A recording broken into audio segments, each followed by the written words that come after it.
Estamos no ar com mais um Câmara Rio Debate. Hoje vamos falar sobre um projeto de lei aprovado na Câmara Municipal do Rio que marca um avanço significativo na rede de proteção contra a violência doméstica e outras formas de agressão dentro dos condomínios da cidade.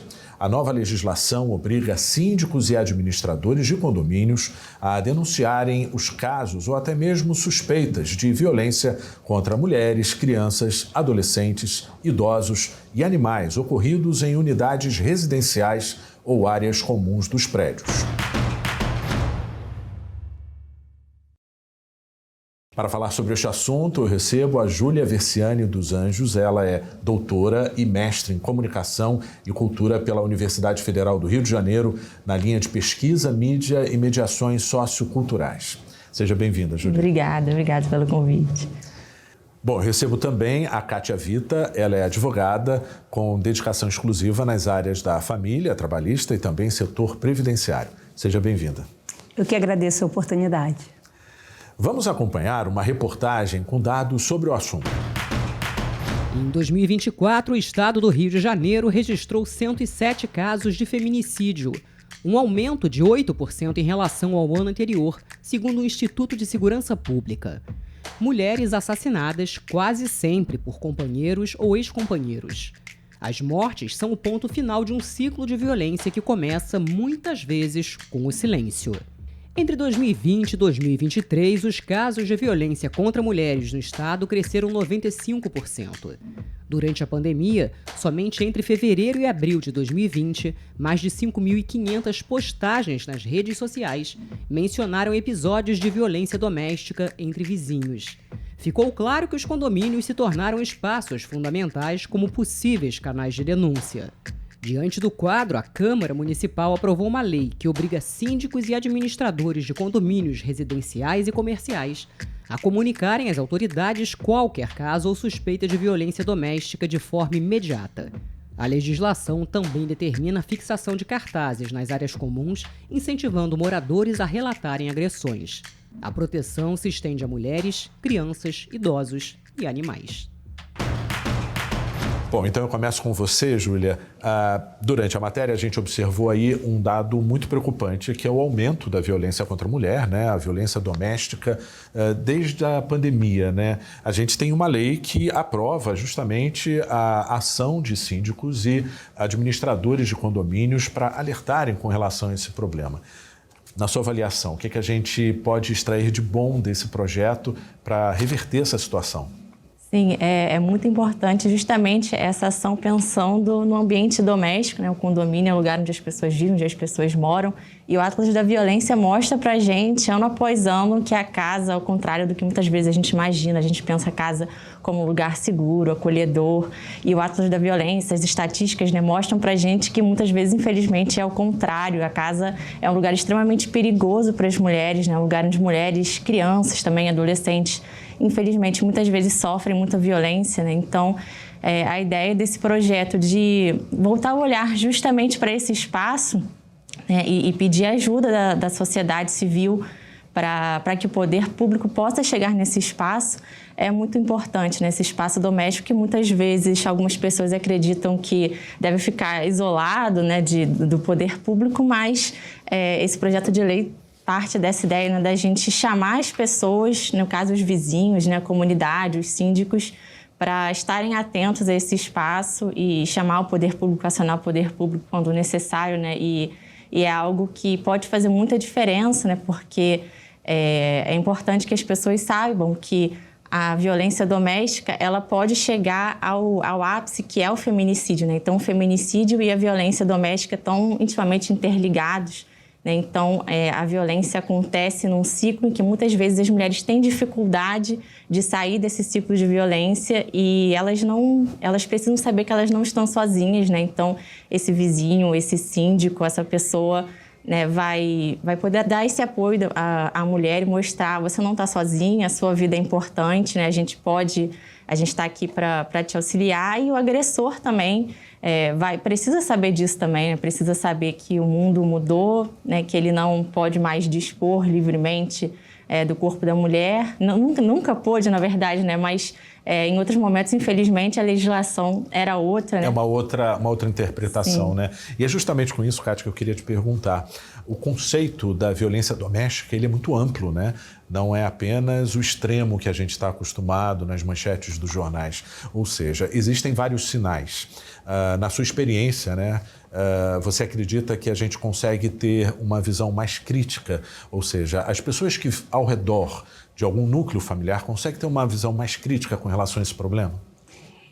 Inicialmente, eu gostaria até de complementar que muito bem ela se expressou para falar sobre a importância. Mais do que a importância, saber que todos nós, independentes de ser síndico, zelador, administrador, nós temos que cuidar desta mulher. Senão você pode até sofrer aí por um crime de omissão, né? O que acontece. Porque o que acontece, na verdade, com a mulher? A mulher, ela não quer ser violentada, mas muitas vezes ela tem a dificuldade de fazer a denúncia.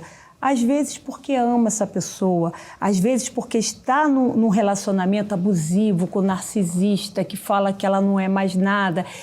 Às vezes, essa mulher, ela pensa nos filhos, se eu for denunciar o pai dos meus filhos, qual vai ser a reação dos meus filhos? Então, às vezes, a mulher, ela quer denunciar, mas ela não consegue. Às vezes, ela está tão doente, tão sem força para tudo, tão deprimida, que ela prefere, ela aceita, ela vai aceitando. Então, quando chega uma lei que vai obrigar o síndico a ser mais um parceiro dessa luta da violência contra as mulheres, isso é muito engrandecedor para as mulheres, é uma vitória para as mulheres, porque o síndico vai ser obrigado.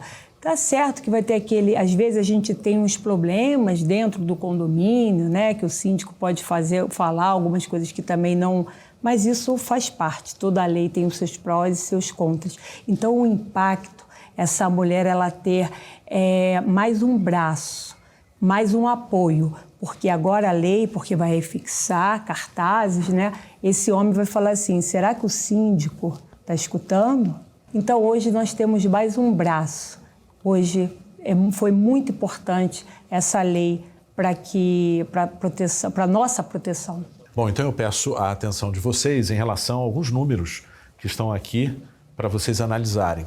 Enquanto os casos de violência continuam crescendo, há também um movimento importante em ascensão. Cada vez mais vítimas têm encontrado força para denunciar. De acordo com dados oficiais, a Central de Atendimento Ligue 180, canal do governo federal para denúncias de violência contra a mulher, tem registrado um aumento constante nas ocorrências no país. Vamos aos números então. Olha, em 2021 foram mais de 82 mil denúncias. Em 2022, esse número subiu para quase 88 mil. Em 2023, houve um salto, né? Foram 114.848 casos registrados e em 2024 o número chegou a 132 mil denúncias e 84, né? Bom, Júlia, a gente observou aí um aumento no número de denúncias, né? Isso significa um alívio. A que você atribui o fato das pessoas estarem denunciando mais? Eu acho realmente muito, muito positivo que as pessoas estejam buscando esse acesso à justiça, porque são várias questões que essas mulheres têm que quebrar, é um caminho muito árduo, né? As pessoas muitas vezes não têm noção da batalha que essa mulher, vítima de violência, enfrenta diariamente, né? Imagina você diariamente sofrendo a violência psicológica, como estava sendo falado, né? A violência física e a violência psicológica agindo juntos, violência patrimonial, enfim, diversos tipos de violência, como a gente estava falando agora há pouco.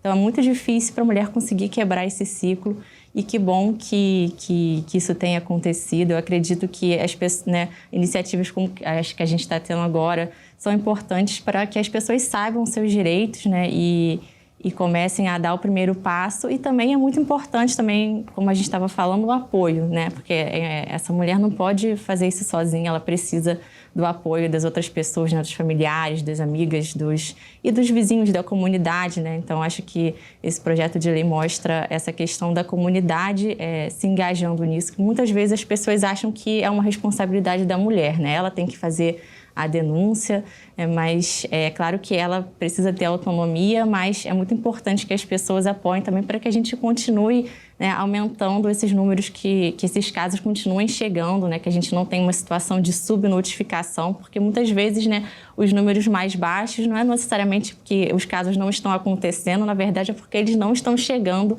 ao conhecimento das autoridades, né? Então, essa alta nos números, acredito que tem a ver com isso, né? As pessoas recebendo essa ajuda de alguma forma, que pode vir e deve vir de muitas formas, né? A ajuda da comunidade também para apoiar essas mulheres.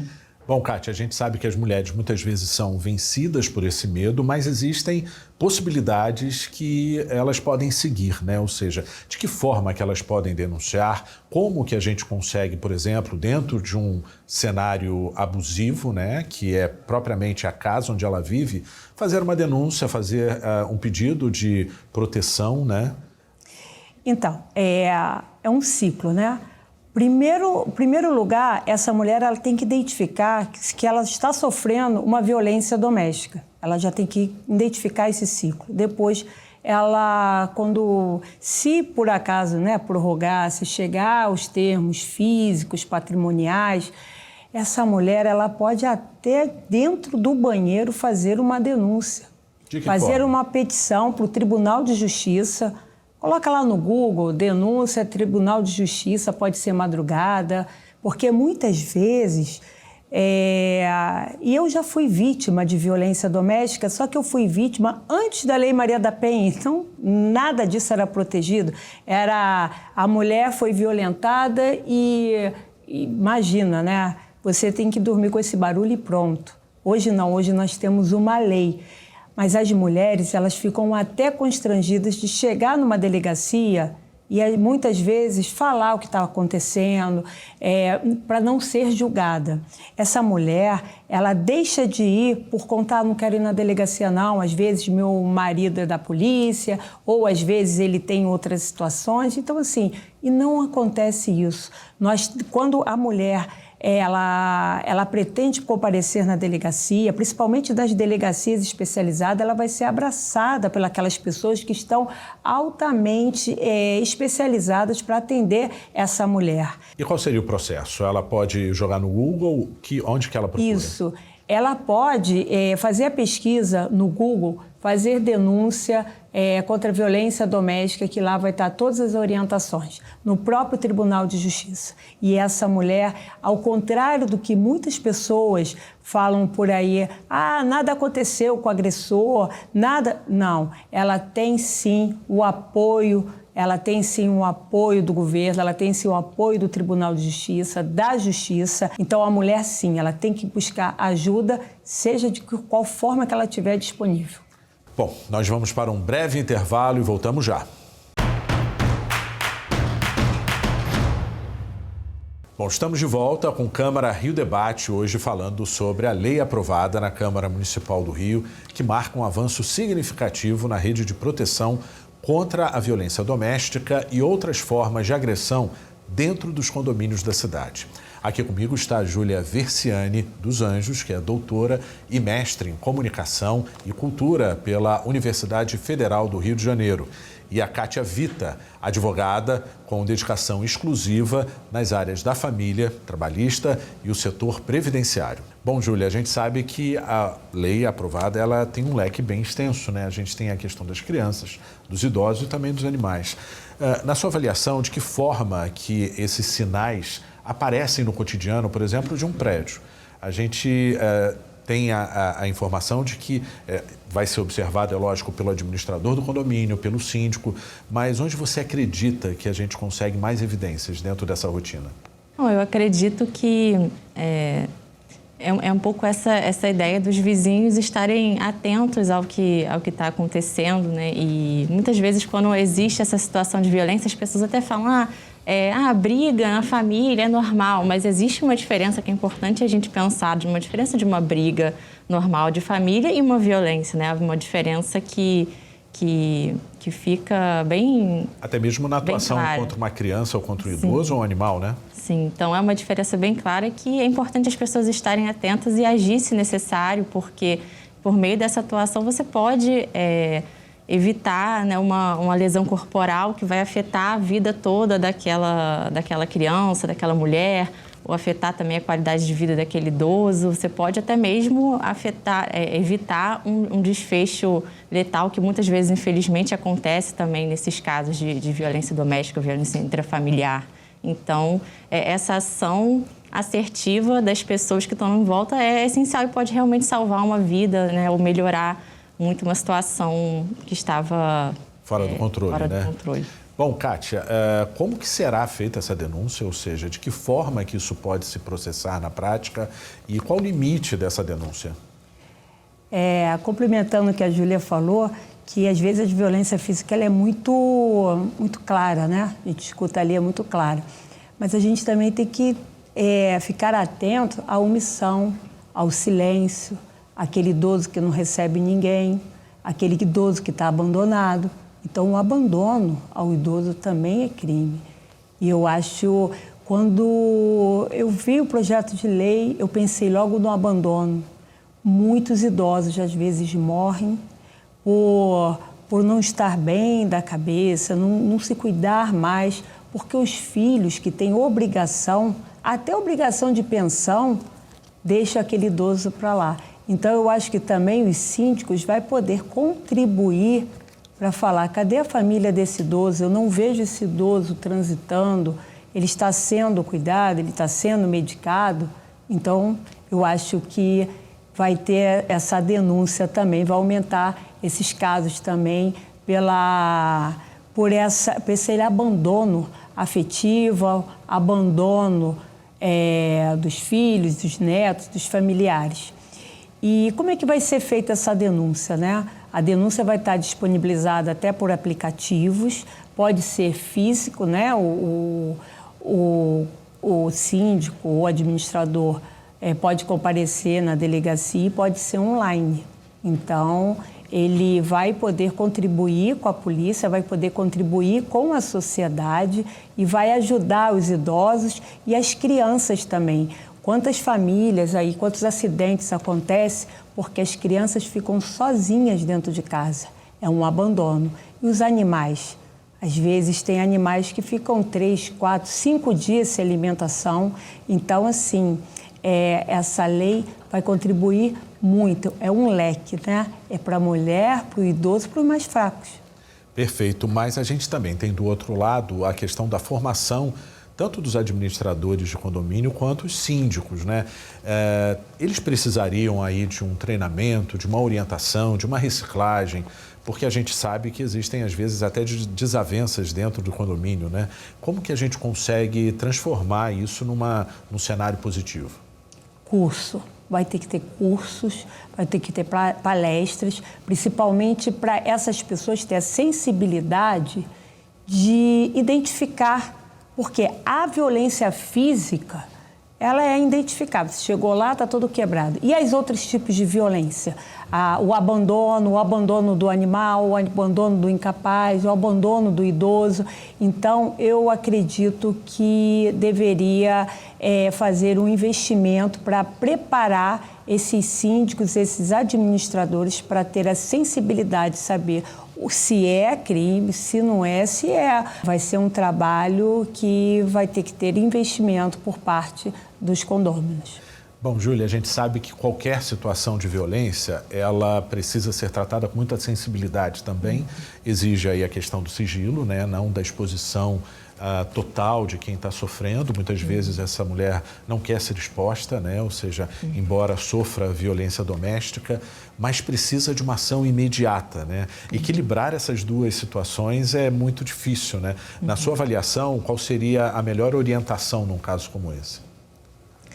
Como você falou, é delicado de equilibrar, mas é importante realmente, como a gente está conversando, essa ação imediata para evitar, né, que aquela violência se agrave, tentar interferir nesse processo. A gente fala bastante que a violência doméstica acontece num ciclo, né, em que a pessoa tem dificuldade de sair daquele círculo vicioso, mas muitas vezes ela acontece também, a gente fala que é numa espiral, porque ela vai se intensificando, vai se tornando mais grave, né? Hoje é um xingamento, amanhã é um empurrão e isso vai se agravando. Então, Muitas vezes essa vítima, né, seja uma mulher, seja uma criança, precisa que alguém ajude e interfira nesse processo para interromper esse ciclo, essa espiral. Você tocou num assunto muito importante de que essa violência ela não aparece de uma hora para outra, né? Ou seja, ela tem níveis, né, de violência. Como que a gente consegue fazer uma escala dentro dessa situação? Como a doutora Kátia também falou, existem famílias que têm um comportamento mais expansivo, mais de tons mais altos de fala, talvez. Isso possa causar uma certa confusão. Lógico que a gente sabe que a violência física a gente consegue observar com mais clareza, mas uma violência um pouco mais velada talvez possa causar dúvidas, né? Na sua avaliação, de que forma que a gente consegue perceber a evolução dessa violência? Num comportamento, num olhar até mesmo, né? Não precisa nem ter a fala, né? A violência ela está muito mais diluída em atitudes, né? É muito delicado, porque é claro que né, não é o ideal você ser invasivo, e muitas vezes essas vítimas elas precisam de um tempo realmente para conseguir se sentir confortáveis para se abrir, mas eu acho que é importante as pessoas à volta estarem à disposição e não desistirem, né? Mesmo que aquela pessoa naquele momento não esteja pronta para pedir ajuda, para falar, mas é importante que as pessoas estejam disponíveis e estejam à disposição para ouvir, para ajudar, quando for necessário, né? Não desistir, não falar, ela não está querendo denunciar, então eu vou lavar as minhas mãos. Não, você está sempre ali a postos para ajudar e tentar estar atento nesses sinais e se colocando à disposição. É claro que é um equilíbrio difícil, mas é importante a gente tentar. Eu acho muito relevante a gente ter isso em mente. É mais importante grave, tentar, né? Mesmo que cometa algum equívoco ali em alguns momentos, mas é importante excesso de proteção. Agora, é importante também a gente deixar claro que a violência doméstica não é só o marido, não, tá? Eu tenho muitos casos dentro do meu escritório e eu acho que isso aí vai começar muita denúncia, porque aí mesmo que a mulher não vai. Sabe qual é a violência? Qual? Aquele filho que está usando drogas, que começa a chegar. Isso é violência doméstica também. As mães estão passando por isso. E você imagina como é que uma mãe não é protetora, mas às vezes essa mãe ela também está sofrendo ali, ela pode sim, ela está correndo risco de morte, então tem que deixar claro que a violência contra a mulher, não estamos a falar somente de um relacionamento afetivo, de marido, de nada disso. Relacionamento também de filhos, de mulher para mulher, às vezes uma filha, mulher, ela também pode afastar-se essa pessoa também. E agora, Kátia, relembrando a questão dos avanços da violência doméstica, ou seja, a pessoa que comete uma violência doméstica está sujeita a quê? Há várias sanções criminais, né? Porque a gente não sabe, assim, cada situação é uma situação. Não dá para falar o que a pessoa vai... o que vai acontecer com essa pessoa, se ela vai perder o cargo dela no trabalho, se ela vai ser presa, aí é uma série de situações que só o juiz ele vai determinar. Mas eu queria deixar aqui um recado, porque eu vejo muitas pessoas, doutora, eu tenho muito medo de fazer uma denúncia e ele não pagar a pensão e você sabe que demora. Às vezes você consegue imediatamente uma pensão alimentícia só porque ele vai sair. E mais, às vezes a mulher ela é ameaçada de escândalos no trabalho. Tem mulheres que saem do trabalho porque ele fala que vai fazer escândalo no trabalho. Ela também pode afastar este homem do trabalho dela. Então, tem muitas proteções que as mulheres elas podem usar para resolver os seus problemas. Tem solução para tudo. Perfeito. Bom, Júlia, depois desse recado eu quero o seu também. As mulheres precisam buscar seus direitos, né? Buscar proteção. Acabou essa fase, né, de sofrer solitariamente, né? Ela tem mecanismos para conseguir ter um futuro tranquilo, né? Sim, é muito importante, né, como a gente estava falando, a mulher muitas vezes é ensinada que ela precisa manter o casamento, que ela precisa manter a família unida, tudo às custas dela. Então é importante que a mulher saiba que isso tem um limite, que é a violência, e que todo mundo merece uma vida livre de violência, uma questão humanitária. uma questão de direitos humanos, né? Então é importante que a mulher tenha essa consciência de que ela merece uma vida livre de violência. Então é importante que ela busque ajuda, ela não precisa passar por isso sozinha. Tem pessoas que vão ajudá-la. Não é um processo fácil, mas tem pessoas que vão ajudá-la e a vida dela é importante. Perfeito. Obrigado, Júlia. Obrigado, Kátia. Bom, nós chegamos ao fim do programa. Assista a nossa programação no YouTube ou no canal 10.3 da TV Aberta. Siga a gente nas redes sociais e encontre todas as informações. Até o próximo programa. Tchau.